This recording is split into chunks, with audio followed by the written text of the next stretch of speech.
எனக்கு தொப்பை குறைஞ்ச வயிறு தட்டையா ஸ்லிம்மா அந்த போஸ் அழகான போஸோட எனக்கு உடல் அமைப்பு வந்து மாறணுங்க. ரெண்டாவது மூளை வந்து 10 மடங்கு சுறுசுறுப்பா வேலை செய்யணுங்க. மூணாவது வந்து குதிரை மாதிரி நாள் ஃபுல்லா வந்து ஒரு 10 மடங்கு எனர்ஜியோட நான் எப்பவுமே சுறுசுறுப்பா வந்து இருக்கணுங்க. இது 3 நடக்கணும். ஆனா ஒரு 3 கண்டிஷன். இதுக்காக நான் வந்து நிறைய செலவெல்லாம் பண்ண மாட்டேன். செலவு மீன்ஸ் காசு பணம் மட்டும் இல்ல, டைமை கூட நான் நிறைய செலவு பண்ண மாட்டேன். சின்ன சின்னதா ஏதாவது செய்ய சொன்னீங்கன்னா அது செய்வேன். பெரிய டயட்டு நான் இருக்க மாட்டேன். பெரிய பெரிய உடற்பயிற்சி ஜிம்மு அதெல்லாம் நான் போக மாட்டேன்.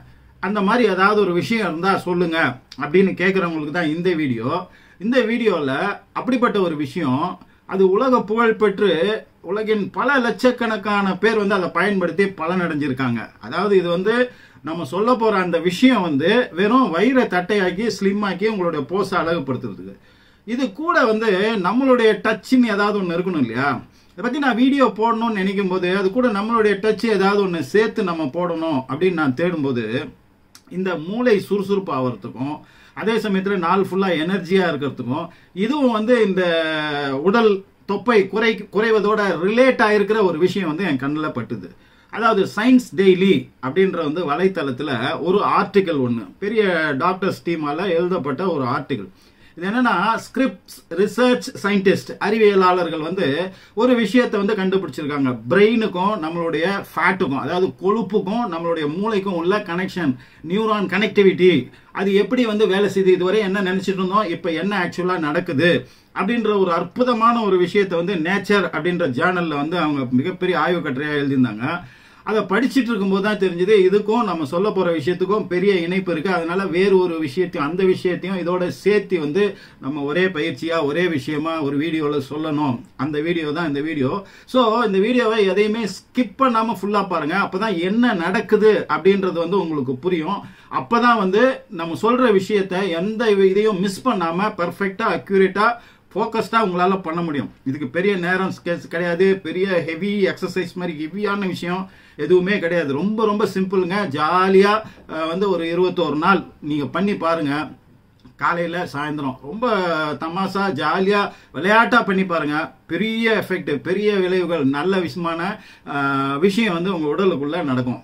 சரி, இப்ப அது என்ன விஷயம் அப்படின்னு சொல்றதுக்கு முன்னாடி நம்மளுடைய அப்டாமன் இருக்கு இல்லையா, இந்த நெஞ்சி கொட்டுக்கு கீழே உள்ள இந்த மொத்த பகுதி, இங்கதான் தொப்பை அப்படின்னு, மேல் தொப்பை கீழ் தொப்பை அப்படின்றது, இங்கதான் வந்து என்ன நடக்குது அப்படின்றத கொஞ்சம் மேலோட்டமா ஒரு 2 நிமிஷம் நம்ம பார்ப்போம். இப்ப இங்க வந்து இருக்கக்கூடிய இந்த தசைகள், இது ஒரு தசை தான் இருக்குன்னு நினைக்கிறோம், அப்படி கிடையாது, ஏகப்பட்ட தசைகள் இருக்கு. இதை வந்து இப்போ நம்ம 2ஆ வந்து பிரிச்சுக்கிறோம். இந்த 2க்கு இதுல 1 தான் நம்ம வந்து கவனம் செலுத்த போறோம். இன்னொன்னு வந்து இப்போதைக்கு விட்டுற போறோம். ஆன்டீரியோ லேட்ரல் போஸ்டீரியர் அப்படின்னு 2 பெரிய விதமா வந்து இதை பிரிக்கிறாங்க. இதுல போஸ்டீரியரை நம்ம விட்டுடலாம், நம்மளுடைய வீடியோவுக்கு அது தேவையில்லை. இந்த ஆன்டீரியோ லேட்ரல் இதை வந்து 5 வகையா சப்டிவிஷன் பண்றாங்க. அதே 5 வகையான தசைகளா வந்து பிரிக்கிறாங்க. இந்த தசை அடுக்கடுக்கா வந்து இங்க இருக்கு. ஒன்னு சைட்ல இருக்கும், இங்க இருக்கும், அதுக்கு கீழே ஒன்னு இருக்கும், அப்படியே அடுக்கடுக்கா விதவிதமா. இது ஏன் அப்படின்றத, ஏன் அப்படி அமைக்கப்பட்டிருக்கு அப்படின்றதையும் நம்ம விலைக்கு சொல்லுவோம். இப்ப வந்து அது என்னென்னு பாத்தீங்கன்னா internal oblique muscle, external oblique muscle, rectus abdominis, pyramidalis அப்படின்னு வந்து ஒரு 4 வகை. இந்த 4 வகையும் கூட நம்ம விட்டுற போறோம். 5வது வகையான அந்த தசையை தான் இப்ப நம்ம மெயினா எடுத்து அதை இயக்கிறதுக்கு தான் ஒரு விஷயத்தை வந்து நம்ம பண்ண போறோம். இதுக்கு பேர் வந்து டிரான்ஸ்வர்ஸ் அப்டாமினிஸ், அதாவது TRA அப்படின்னு சொல்றாங்க, TVAன்னு சொல்லுவாங்க சிம்பிளா. இது மிக மிக மிக முக்கியமான பிசியோஸை கேட்டா சொல்லுவாங்க, டாக்டர்ஸை கேட்டா ரெக்கமெண்ட் பண்றாங்க.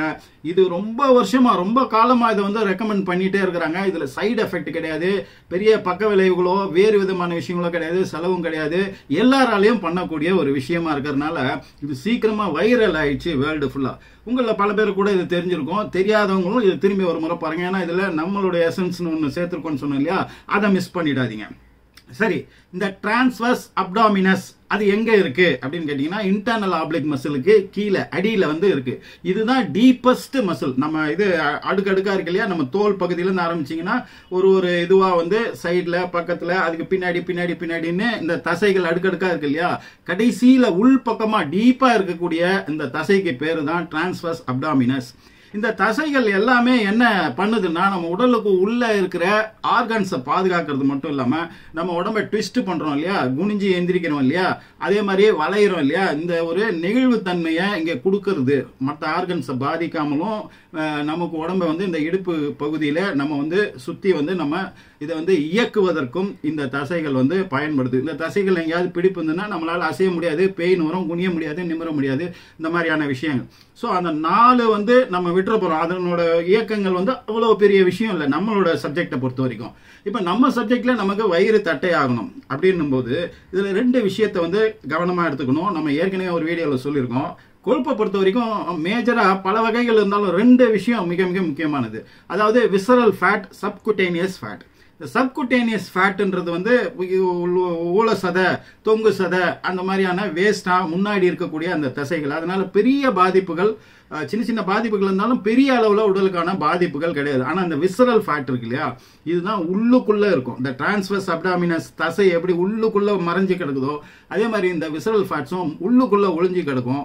சில பேருக்கு தொப்பையே இல்லாத மாதிரி இருக்கும், ஆனா விசரல் ஃபேட்ஸ் வந்து அவங்களுக்கு நிறைய இருக்கும். இது வந்து உடலின் உறுப்புகள் மேல படிஞ்சு கிடக்கும், அதை இயக்க விடாம பண்ணும், நாளடைவில் அதை பழுதாக்கும், அது கெட்டு போக வைக்கும். இதனால அது வந்து ஹைலி டேஞ்சரஸ். அப்ப இந்த டிரான்ஸ்வர்ஸ் அப்டாமினஸை இயக்குறதன் மூலமா இந்த விசரல் ஃபேட்ஸை நம்ம எரிச்சு இது பண்றது எப்படி, அதுக்கு நம்ம மூளையை பயன்படுத்துறதும் எப்படி, உடலோட இயக்கம் பிளஸ் மூளையோடைய அந்த நியூரான்ஸுகளை நம்ம பயன்படுத்திக்கிறது எப்படின்றது ரொம்ப அற்புதமான விஷயங்க. இதை ஃபுல்லா வந்து பாருங்க.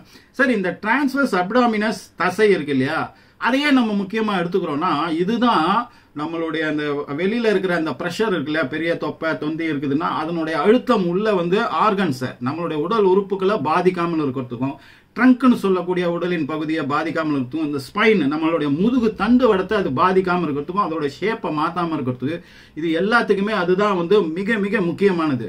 அது வந்து வீக்கா இருந்ததுன்னா என்ன ஆகும்னு கேட்டீங்கன்னா, முன்பக்கமா வந்து நம்மளுடைய பெல்விஸ் போன் ஏரியா இருக்கு இல்லையா, அதாவது முதுகு தண்டுவடை வந்து ஜாயின் பண்ற அந்த குறுக்கெலும்பு பகுதி இருக்கு இல்லையா, அது வந்து முன்பக்கமா ட்விஸ்ட் பண்ணும்.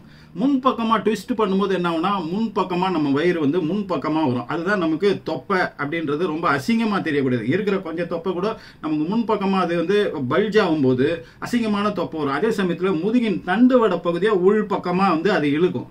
அப்ப நம்மளுடைய அந்த குறுக்கு பகுதி பின்னாடி பாத்தீங்கன்னா நம்ம படுக்கும்போது முதுகுக்கும் அந்த நம்ம படுக்கிற பெட்டுக்கும் இடையில வந்து ஒரு சில பேருக்கு ஒரு கை கூட போயிட்டு வர அளவுக்கு அப்படி ஒரு குழி மாதிரி ஆயிடுது இல்லையா, அதுக்கு காரணம் இதுதான். இந்த ஃபேட் நம்ம சொல்லக்கூடிய இந்த தசை, டிரான்ஸ்வர்ஸ் தசை மசில், இது வந்து வீக்கா இருக்கும்போது இந்த ஒரு விஷயம் நடக்கும்போது அது வந்து இதாகும். இது என்னன்னா மிகப்பெரிய பிரச்சனைகளை உடலுக்கு கொண்டு வரும். நம்மளுடைய போஸ்டர் வந்து கெட்டு போயிடும், உடல் அசிங்கமா இருக்கும். நம்ம நிற்கும் போதோ உட்காரும் போதோ இது பண்ணும்போதோ நம்ம எப்படி ஸ்டிஃபா நிற்கும் போது இந்த முதுகு தண்டுவடம் அதனோட அமைப்புல இருந்தாதான் நமக்கு இந்த வயிறு பகுதி உள்பக்கமா அமுங்கி நமக்கு ஒரு அழகான வடிவத்தை வந்து நம்ம உடலுக்கு வந்து கொடுக்கும்.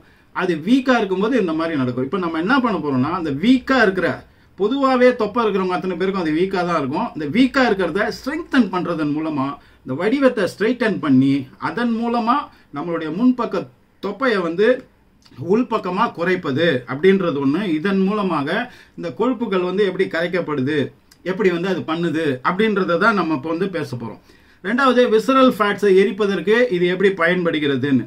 மூணாவது, இந்த நியூரான்ஸை எப்படி இயக்குதுன்னு. நம்ம ஸ்ட்ரைட்டாவே இப்ப என்ன பண்ண போறோம்னா அந்த விஷயத்துக்குள்ள போறோம். இப்ப ரொம்ப கவனமா வந்து நீங்க கேளுங்க. இதுக்கு நடுவுல என்ன நடக்குது அப்படின்றதையும் சயின்டிபிக்கா நம்ம வந்து எக்ஸ்பிளைன் பண்ணிக்கிட்டே வருவோம். இப்போ நீங்க ஃபர்ஸ்ட் இது வந்து 3 விதமா பண்ணலாம். படுத்துக்கிட்டு பண்ணலாம், உக்காந்துட்டு பண்ணலாம், நின்றுகிட்டும் பண்ணலாம். மூணுத்துலேயும் 3 அட்வான்டேஜ் இருக்கு, டிஸ்அட்வான்டேஜ் இருக்கு. நன்மையும் இருக்கு, கொஞ்சம் கொஞ்சம் கெட்டது கிடையாது, நன்மை அல்லாத விஷயங்களும் சிலது இருக்கு. அதனால பொதுவா பெட்டரா என்னன்னா ஸ்டாண்டிங் பொசிஷன்ல செய்யறது. அதுக்கு அடுத்து வந்து சிட்டிங் பொசிஷன்லயும் செய்யலாம். உங்களால நின்றுட்டு பண்ண முடியாது, நீங்க வேலை செய்யற இடத்துல கூட உட்காந்துக்கிட்டே கூட டக்குன்னு இதை பண்ணிடலாம். அதே சமயத்துல படுத்துக்கிட்டு பண்றதாலையும் சில பலன்கள் வந்து இருக்கு. ஃபர்ஸ்ட் நம்ம படுத்துக்கிட்டு இருக்கும்போது எப்படி பண்றது அப்படின்றத பார்த்தோம்னா, நீங்க அப்படியே பிளாட் பொசிஷன்ல வந்து படுத்துங்க. கையை தூக்கி மேல தலைக்கு மேல வந்து நீங்க வச்சுக்கோங்க. இப்போ வந்து காலை வந்து மடிச்சு முட்டிக்கால் மேல இருக்கிற மாதிரி இப்படி ஒரு மலை மாதிரி அப்படி வீ மாதிரி நம்ம படுப்போம் இல்லையா. சோ தட் உங்களுடைய முதுகு பக்கத்துல அந்த ஓட்டை வந்து அப்படியே கீழே அமுங்கிடும். நீங்க காலை நீட்டி இருந்தீங்கன்னா அந்த முதுகுல அந்த ஒரு கவ மாதிரி வரும் இல்லையா, காலை சுருக்கி மடக்கி வச்சீங்கன்னா முட்டியை மேல் பக்கமா பாக்குற மாதிரி இந்த மாதிரி வந்து பொசிஷன்ல படுத்துங்க. So simple.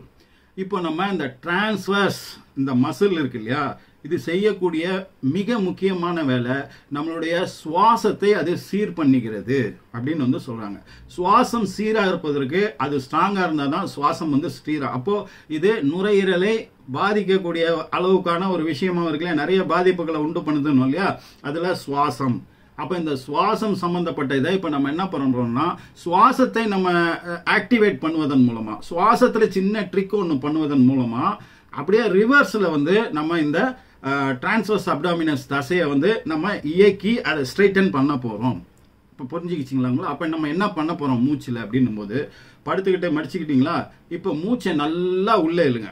உள்ளே இழுத்துட்டு நீங்க என்ன பண்ணணும்னா வாய் வழியா மூச்சை மெதுவா விடணும். மெதுவா விடும்போது இந்த வயித்தை உள்ள எவ்வளவு தூரம் இழுக்க முடியுமோ, அதாவது நம்மளுடைய முதுகு பக்கம் போய் அது ஒட்டிக்கிற அளவுக்கு, அது ஃபர்ஸ்ட்ல ஸ்டார்டிங்ல வரவே வராது, கொஞ்சம் தான் உங்களால இழுக்க வரும். போக போக உங்களால பயிற்சி பண்ண பிறகு நல்லா வரும். ஒரு அளவுக்கு மேல ஃபுல்லாவே வயிறு உள்ள போற அளவுக்கு வந்து உங்களால பண்ண முடியும். ஆரம்பத்தில் எடுத்தவங்கன்னா பண்ண முடியாது, ரொம்ப ஸ்ட்ரெயின் பண்ணியும் பண்ண வேணாம், கொஞ்சம் கொஞ்சமா உடலை வந்து பழக்குங்க.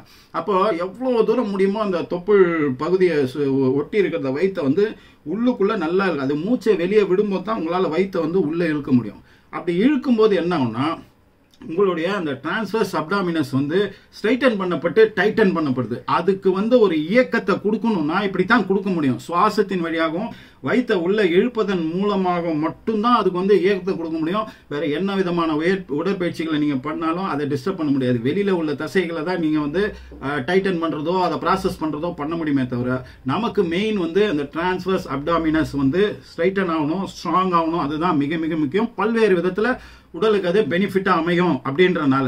சரி, இப்ப நல்லா உள்ள இழுத்துட்டீங்களா, மூச்சை வெளியே ஃபுல்லா விட்டுட்டீங்களா, அந்த இதுல ஹோல்டு பண்ணுங்க. உங்களுடைய சுவாசத்தை அப்படியே நிப்பாட்டிட்டு கண்ட்ரோல் பண்ணிட்டு நீங்க செய்ய வேண்டியது மிக முக்கியமான வேலை, உங்க உடம்ப ரைட் சைடா அப்படி வந்து திருப்புங்க. உடலை வந்து இப்படி கையை வச்சிருக்கீங்களா, உடலை வந்து இப்படி திருப்பும் போது இப்ப படுத்த மாதிரி பண்றது வந்து கொஞ்சம் கஷ்டம். அதனாலதான் நம்ம நின்றுகிட்டோ உட்காந்துக்கிட்டோ பண்ண சொல்றோம். அப்ப அதுக்கு என்ன பண்ணணும்னா, உங்களுடைய முட்டி இப்படி வளைச்சு இப்படி வச்சிருக்கீங்க இல்லையா, அந்த முட்டிக்கால் அந்த கால் பகுதியை வந்து இதை ரைட் சைட்ல திருப்பினீங்கன்னா அதை லெஃப்ட் சைட்ல திருப்புங்க. அப்போ இது வந்து லெஃப்ட் சைட்லயும் இது ரைட் சைட்லயும் இப்படி திருப்பும் போது அப்படியே துணி புழிஞ்ச மாதிரி ஆயிடும் இல்லையா. துணி புழிஞ்ச மாதிரி இந்த அப்டாமினல் பகுதியில ஒரு இறுக்கம் வந்து ஏற்படும். அது எவ்வளவு முடியுமோ கால்கள் இந்த பக்கமாகவும் பாடி இந்த பக்கமாகவும் அப்படியே சாய்க்கும் போது உங்களுக்கு அந்த இறுக்கம் அது வந்து உங்களால எவ்வளவு தூரம் கண்ட்ரோல் பண்ண முடியும் அவ்வளவு தூரம் கண்ட்ரோல் பண்ணுங்க. அப்ப அது பண்ணிட்டு நீங்க என்ன பண்ணணும்னா, இந்த தலையை முடிஞ்ச வரைக்கும் அப்படி எவ்வளவு தூரம் மேலே எந்திரிக்க முடியுமோ அவ்வளவு தூரம் வந்து அப் மேலே வந்து கொண்டு வரணும். சோ தட் அந்த வயிற்றுல உள்ள இறுக்கம் இன்னும் அதிகமாகும். இப்போ இந்த கடைசி இதை வந்து மேலே அப்படி கொண்டு வரதை வந்து நீங்க பண்ண முடியலன்னா பரவாயில்ல, விட்டுருங்க. பண்ண முடிஞ்சவங்க வரையும் பண்ணுங்க. அப்ப நீங்க ட்விஸ்ட் மட்டும் பண்ணாலே போதும். இது படுத்த மாதிரி பண்றதுக்கூடிய விஷயம். இப்ப நீங்க உட்கார்ந்த மாதிரி பண்ணும்போது அதையே வந்து வேறு விதமா பண்ணணும். இப்ப படுத்த மாதிரி பண்ணும்போதும் இன்னொரு முக்கியமான விஷயம் பண்ணணும். இதுதான் நம்ம செகண்டா சொன்ன அந்த கண்டுபிடிப்பினோட முக்கியமான விஷயத்தை இன்க்ளூட் பண்ண விஷயம்.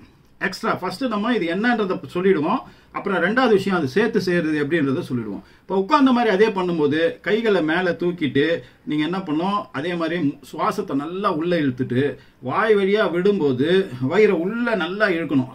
மெதுவா விட விட அப்படியே கொஞ்சம் கொஞ்சம் கொஞ்சம் கொஞ்சமா எவ்வளவு தூரம் முடியுமோ வயிற்றை நல்லா தொப்புள் பகுதியை உள்ள வந்து நல்லா இழுத்துடணும். இழுத்துட்டு நீங்க ஃபுல்லா விட்டுட்டு ஹோல்ட் யுவர் பெர்த், அந்த மூச்சை வந்து அப்படியே நிப்பாட்டிட்டு நீங்க டக்குன்னு என்ன பண்ணணும், இந்த உடம்ப வந்து ட்விஸ்ட் பண்ணுங்க.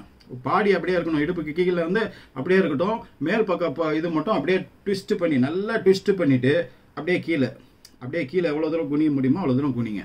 அவ்வளவுதாங்க. அப்படி ட்விஸ்ட் பண்ணணும், அப்படி குனியணும். இப்போ இந்த இது என்னன்னா, உங்களுக்கு இந்த டிரான்ஸ்வர்ஸ் அப்டாமினஸை சக்சஸ்ஃபுல்லா ஆக்டிவேட் பண்றதுக்கு, அதை ஸ்ட்ரெங்தன் பண்றதுக்கான மிகப்பெரிய விஷயத்தை இது பண்ணுது. இது பண்றது ரொம்ப சுலபம், ஆனா ரிசல்ட் வந்து மிகப்பெரிய விஷயமா இருக்கும் நம்ம முன்ன சொன்ன அந்த விஷயங்களுக்காக. சரி, இப்போ நின்றுகிட்டே பண்ணும்போது ரொம்ப ஈஸி நமக்கு இல்லையா. அதே மாதிரி பண்றோம், இப்படி திருப்புறோம், இப்படி பண்றோம்.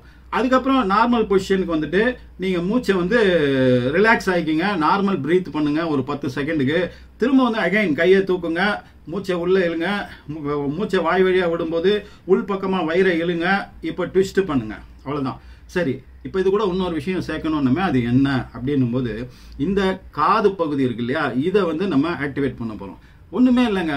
சின்ன வயசுல நம்ம காதை பிடிச்சிட்டு தோப்பு கரணம் போடுவோம் இல்லையா, டீச்சர் திட்டும் போதும் நம்மளுடைய அப்பா அம்மா திட்டும் போதும் நமக்கு என்ன பனிஷ்மெண்ட் கொடுப்பாங்கன்னா காதை பிடிச்சிட்டு தோப்பு கரணம் போடுறது. இல்லை ப்ரேயர் பண்ணும்போது நம்ம சாமி இது ப்ரேயர் பண்ணும்போதும் நம்ம சில சமயங்களில் நம்ம இப்படி பண்றோம் இல்லையா, அதே கொஞ்சம் மாடிஃபை பண்ணி, இது ஒரு அறிவியல் கண்டுபிடிப்பு தான், அடிப்படையான விஷயம் தான். அது என்னன்றதை நான் சொல்றேன். இப்போ கொஞ்ச காலத்துக்கு முன்னாடி வரைக்கும் நம்மளுடைய தொப்பை இருக்கு இல்லையா, இந்த கொழுப்பு ஃபேட்டுக்கும் நம்ம பிரெயினுக்கும் ஒரு கனெக்ஷன் இருக்கு. இப்போ நமக்கு தேவையான, நம்ம சாப்பிடாம இருந்தோம்னு வச்சுங்களேன், நமக்கு தேவையான எனர்ஜியை இந்த ஃபேட்ல இருந்து அது வந்து எடுத்து அதை எரிச்சு அதை எனர்ஜி ஆக்கி உடம்பு வந்து பயன்படுத்தும். இதுக்கு அடிப்போஸ் டிஷ்யூ அப்படின்னு வந்து பேரு.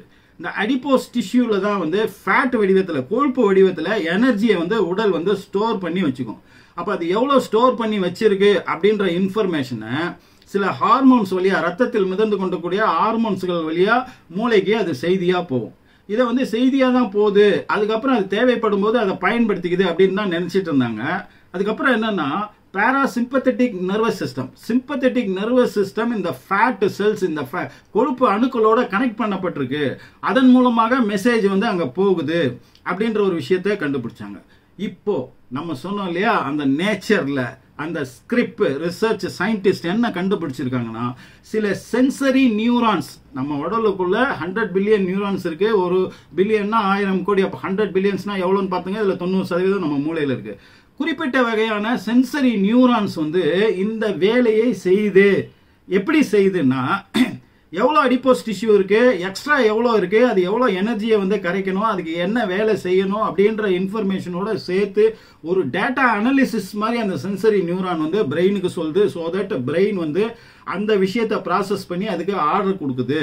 இது எப்ப நடக்குதுன்னு கேட்டீங்கன்னா, நம்ம ஒரு எக்ஸசைஸ் பண்ணும்போதோ, ஒரு டயட் இருக்கும்போதோ, வேறு விஷயங்கள் பண்ணும்போதோ, ஒரு அழுத்தத்தை, ஒரு ஸ்ட்ரெஸ்ஸை, ஒரு மெட்டபாலிசம் விஷயத்தை வந்து அதுக்கு கொடுக்கும், அந்த இடத்துக்கு கொடுக்கும்போது இந்த இன்ஃபர்மேஷன் ஃபாஸ்டா போய் அப்ப அதுக்கு என்ன ரிசல்ட்டோ, எவ்வளவு இதை பேர்ன் பண்ணும், இவ்வளவு எக்ஸசைஸ் பண்றாரா, இவ்வளவு பேர்ன் பண்ணும், இவ்வளவு இது, அப்ப எங்கெங்கேருந்து எனர்ஜியை எடுத்து அவர் எக்ஸசைஸ் பண்றதுக்கு கொடுக்கணும், இப்ப எந்தெந்த கொழுப்புகள் என்ன இருக்கு, டேட்டா கிடைச்சாதான் மூளை வந்து அதுக்கு ஆர்டர் பண்ணும். இதை செய்யக்கூடிய சென்சரி நியூரான்ஸ், அந்த நியூரான்ஸ் சரியா வேலை செய்யலைனாலோ, ஆக்டிவேட்டா இல்லைனாலோ, இல்ல அது மந்தமாகவே இருக்குது, சோம்பேறியா இருக்கு அப்படின்னாலோ, இல்ல அந்த கனெக்ஷன் வேலை செய்யறதுல குழப்பங்கள் இருந்தாலோ, இப்ப ஃபார் எக்ஸாம்பிள் டயபெட்டிஸ் பேஷண்ட், அத்திரோஸ்க்ளோரோசிஸ் அது சம்பந்தப்பட்ட பிரச்சனை உள்ளவர்கள், ஃபேட்டி லிவர் பிரச்சனை உள்ளவர்கள், இந்த மாதிரியான ஒரு லிஸ்ட் ஒன்று இருக்கு. இவர்களுக்கெல்லாம் ஒண்ணு அது சரியா வேலை செய்யாது, இல்ல அந்த கனெக்ஷன் சரியா வேலை செய்யாது. இந்த மாதிரி இருக்கும்போது அந்த விஷயம் மூளைக்கு போய் அதுல இருந்து ஆர்டர் வந்து அந்த கொழுப்பை எரிக்கக்கூடிய விஷயம் வந்து சரியா நடைபெறாத போது நீங்க என்ன டயட் இருந்தாலும், என்ன எக்ஸசைஸ் பண்ணாலும், என்ன விஷயத்தை நீங்க பண்ணாலுமே அதுக்குண்டான ரிசல்ட் வராது. அப்படியே வந்தாலுமே வெளிப்புறத்தில் உள்ள இந்த தசைகள் தான் வந்து, அதுல உள்ள கொழுப்புகள் தான் வந்து கரைத்தெடுக்கப்படுமே தவிர அந்த டிரான்ஸ்வர்ஸ் அப்டாமினஸ்ல உள்ள விஷயம் எதுவுமே டிஸ்டர்ப் பண்ணாது.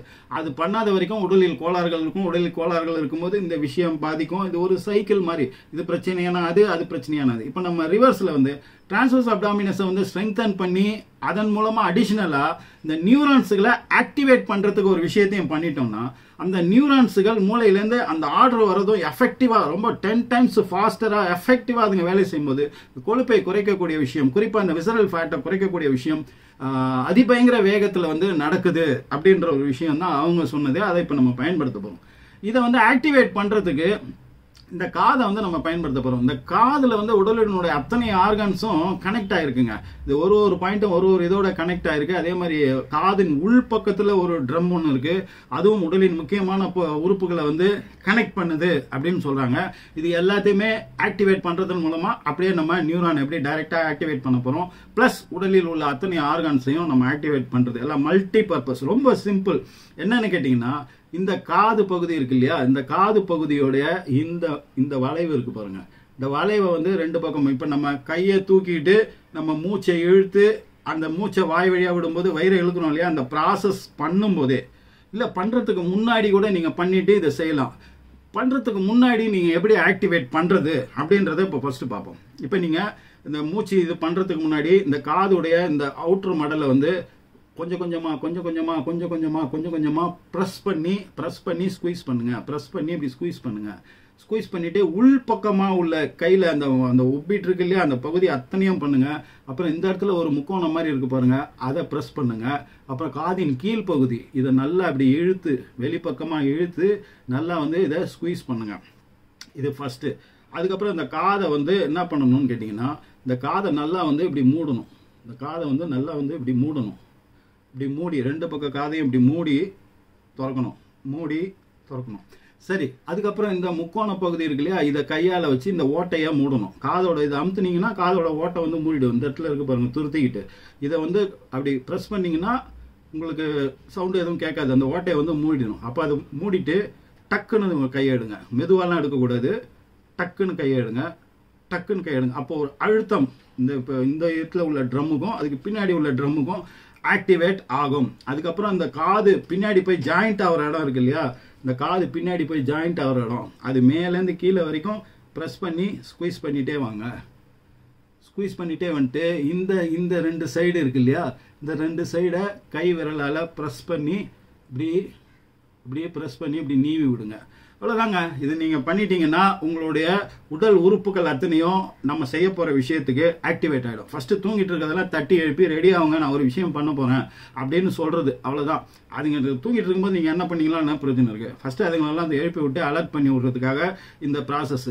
இப்போ நீங்கள் கையை தூக்கிட்டு மூச்சை உள்ளே இழுக்கிறீங்க, வயிறை உள்ளே இழுக்கிறீங்க, வாய் வழியாக விடும்போது வயிறை இன்னும் நல்லா இழுக்கிறீங்க, ட்விஸ்ட் பண்ணுறீங்க இல்லையா.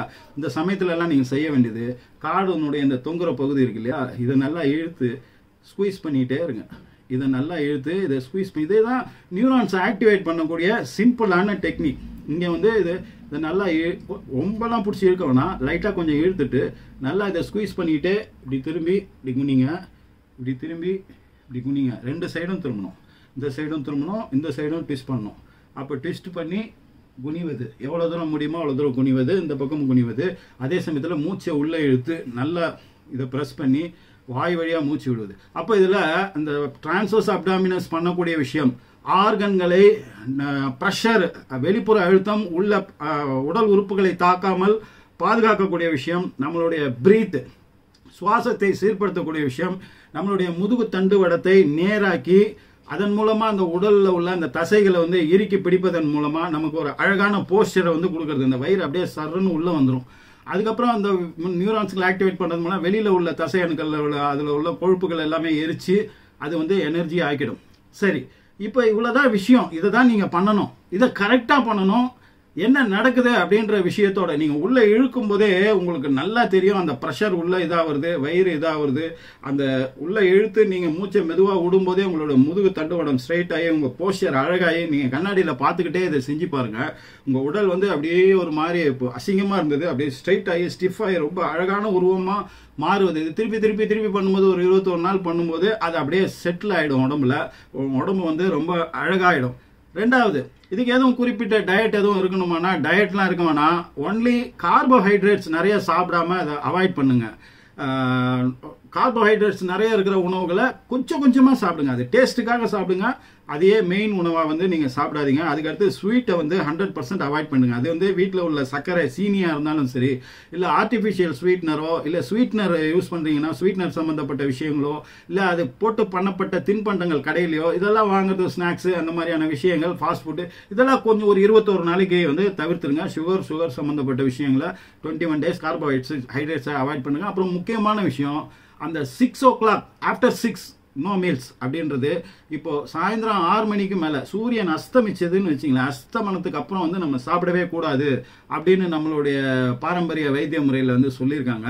இது இப்போ சயின்ஸும் அதை வந்து எஸ் அப்படின்னு சொல்லி ப்ரூவ் பண்ணுறாங்க. 21 நாளைக்கு ட்ரை பண்ணி பாருங்களேன். 6ன்றது முடியாதுன்னா 7 வரைக்கும் கூட நீங்கள் தள்ளி போடலாம். சாயந்தரம் நைட்டு 7 மணிக்குள்ள உங்களுடைய ஈட்டிங் விண்டோ அப்படின்னு சொல்றாங்க, அந்த சாப்பிடும் டைமை வந்து ஈவினிங் 7 o'clock நீங்க முடிச்சிருங்க. 7 o'clock மேல மறுநாள் காலை 8 மணிக்கோ 7 மணிக்கோ 8 மணி வரைக்கும் நீங்க எதையுமே சாப்பிடக்கூடாது. தண்ணி மட்டும் தான் நீங்க குடிக்கணும், வேற எதையும் சாப்பிடக்கூடாது. 8 மணிக்கு மேல நீங்க டீயோ காஃபியோ இல்லை ஜூஸோ வேற எதுவோ நீங்க வந்து குடிச்சிக்கலாம்.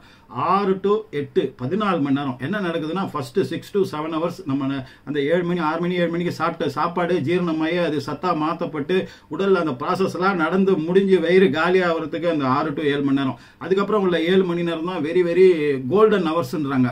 அந்த டைம்ல வந்து தான் முக்கியமான வேலைகள் நிறைய நடக்குது. இதை பத்தி தனியாக கூட நம்ம ஒரு வீடியோ போட்டிருக்கோம். ஸோ உடலுக்கு அந்த நேரத்துக்கு தேவையான எனர்ஜியும் மற்ற விஷயம் உடல் சும்மாவே இருக்காது இல்லையா, நியூரான் சும்மாவே இருக்காது இல்லையா, எல்லாத்துக்கும் வேலை கொடுக்கணும்னா அதுக்கான எனர்ஜி எங்கேருந்து எடுக்கும்? சாப்பிட்டாச்சு, அதனோட எனர்ஜி எல்லாம் பயன்படுத்தியாச்சு. இப்போ கொழுப்பில் அந்த நம்ம சொன்னோம் இல்லையா அடிப்போஸ் டிஷ்யூ, அது மாதிரி ஸ்டோரேஜ் குடோன் மாதிரி இருக்கிற இந்த கொழுப்புகளில் இருக்கிற ஃபேட்டை வந்து எரிச்சு அதை உடைச்சி அதுக்குள்ளேருந்து எனர்ஜியாக அதை கன்வெர்ட் பண்ணி, அதாவது அது விறகு அடுப்பில் வச்சு எரிக்கிற மாதிரி அதை எரிச்சு அதுலேருந்து எனர்ஜியை எடுத்து எல்லா செல்களுக்கும் கொடுக்கக்கூடிய வேலை வந்து 7 மணி நேரம் அங்கே நடக்கிறதுனால அதிகப்படியான கொழுப்புகள் வந்து தினம் தினம் எரிக்கப்பட்டு பயன்படுத்தப்பட்டு கொண்டே இருக்கணும். அட்லீஸ்ட் வந்து பயன்படுத்தாம தங்கி இருந்தா அது கெட்டு போய் நாளடைவில் சாப்பாடு அப்படியே வச்சிருந்தா என்ன ஆகும்? அது கெட்டு போயிட்டே இருக்கும்ல. அட்லீஸ்ட் பயன்படுத்தணும், மறுநாள் மிஞ்சுது அதை அடுத்த நாள் பயன்படுத்தணும், அப்படியே பயன்படுத்திக்கிட்டே இருந்தோம்னா எக்ஸ்ட்ரா மிஞ்சினா கூட பரவாயில்ல. ஆனா அதை பயன்படுத்தாமே வச்சிருக்கிறோம். ஒரு நாளும் நமக்கு வேஸ்டேஜ் அதிகமாயிட்டே இருக்கு. அதை சேர்த்து வச்சா என்ன ஆகும்? கிச்சனுக்குள்ளேயே போக முடியாது இல்லையா? அந்த மாதிரி தான் நம்ம வயிற்றுக்குள்ளேயும் அவ்வளோ ஒரு கெட்ட விஷயத்த நம்ம பண்ணக்கூடாது. ஸோ அதை முடிஞ்சா ட்ரை பண்ணுங்க. இது எல்லாம் செய்யலைன்னா கூட இதில் நல்ல ரிசல்ட் இருக்கும். பட் அதை செஞ்சீங்கன்னா ப்ளஸ் நம்ம காதில் சொன்ன அந்த விஷயம் அதையும் செஞ்சீங்கன்னா செஞ்சு பாருங்க. ரிசல்ட்டை வந்து 21 நாள் கழிச்சு சொல்லுங்க. உலகம் ஃபுல்லாக பல லட்சம் பேர் பலன் அடைந்திருக்கிறதா சொல்றாங்க. நானும் நிறைய வந்து இதை யூஸ் பண்ணி பார்த்துருக்கேன். என்னுடைய தொப்பையும் வந்து ஒரு 90% வந்து இப்போ குறைஞ்சிது. முன்னெல்லாம் வந்து ரொம்ப பெருசாக இருக்கும், இப்போ அது குறைஞ்சிருக்கு. அதனால தான் உங்களுக்கு அது சொல்லும்போது நம்மளோட எசன்ஸ் ஒன்றையும் சேர்த்து சொல்லணுன்றதுக்காக தான் நான் வெயிட் பண்ணிட்டு இருந்தேன். இந்த வீடியோ தொப்பை உள்ள உங்கள் நண்பர்கள் அத்தனை பேருக்கும் ஷேர் பண்ணுங்க, அவங்களும் பலனடையட்டும். அடுத்து ஒரு நல்ல தகவலோட உபயோகமான தகவலோட உங்களை சந்திக்கிறேன். அதுவரை உங்களிடமிருந்து விடைபெறுவது உங்கள் AJH. நன்றி.